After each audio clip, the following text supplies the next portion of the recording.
since he's been like 6 or 8 months old, man, this is one of his favorite books, The Three Little Pigs. My mom and dad reciprocated that favor when I was little. They used to read this thing to me all the time. So we have this really cool story of these three brothers, right? The three little pigs, which I'll read to you in a second, building a house of straw out of sticks and bricks.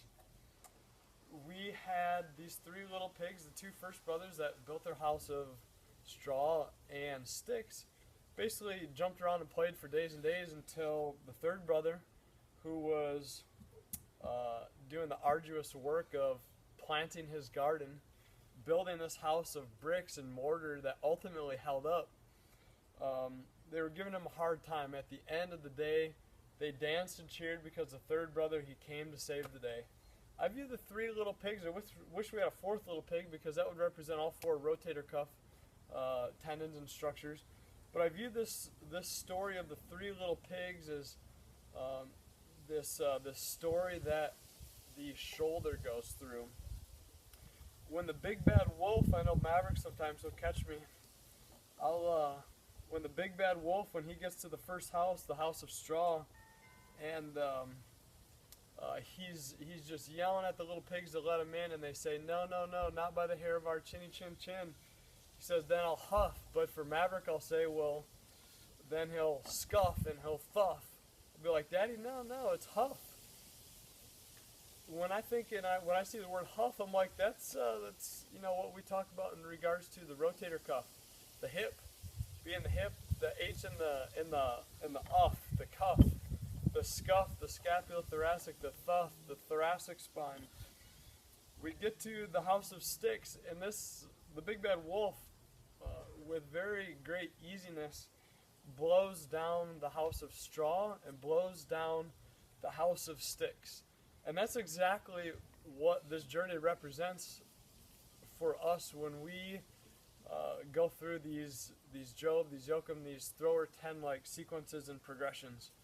When we get to the house of bricks, at last the big bad wolf stumbles upon the house of bricks and says, little pigs, let me in. And they squeal back, no, no, no, no, no, not by the hair of our chinny chin chins.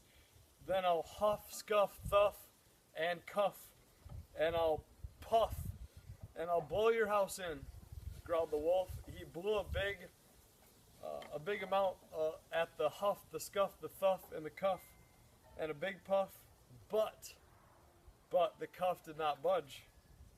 Surprised, the wolf scuffed, thuffed, huffed, and cuffed and puffed, and huffed, scuffed, thuffed some more, and the house still did not budge.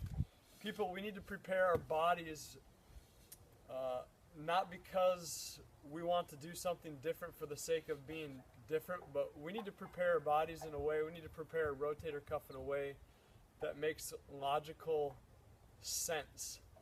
Not because of what evidence-based practice is saying, because evidence-based practice is going to look at some funky, crappy little EMG reports, and they're going to look at what's functioning what and at what level, and all this quantitative, numerical kind of crap. And so if we're real knowledgeable in the area of the biomechanical, the applied functional sciences, with regards to real and relative motion, what bones are doing in relation to each other at different points of loading times, so these transformational zones we've continued to hammer away with in all of our kinetic linking sections and our videos. These are the sections, again, in which we assess, evaluate, and treat in, because this is where the loading occurs. It's where the injury occurs. It's where this inconsistency and this lack of coordination as we transition in and out of these zones occurs. We need to use our logic. We need to get back to the foundation of things. We need to design via blueprint a well-documented and structured plan so that we can lay a good solid foundation of this house we want to build. Otherwise, these pathologies that we develop, doesn't have to be a rotator cuff tear. It could be chronic tendonitis, again, throughout these rotator cuffs, throughout the long head of the bicep, or just some shoulder pain. That eventually this all is going to hit a headway and catch up to us.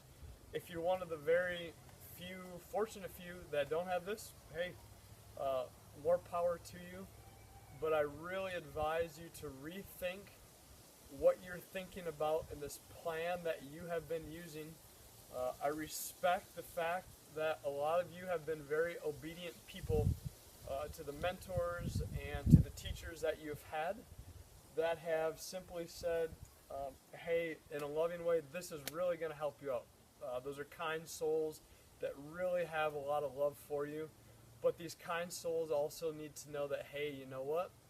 I need to challenge this. I need to put this through a filter, a filtration system of truths, and I need to ask questions.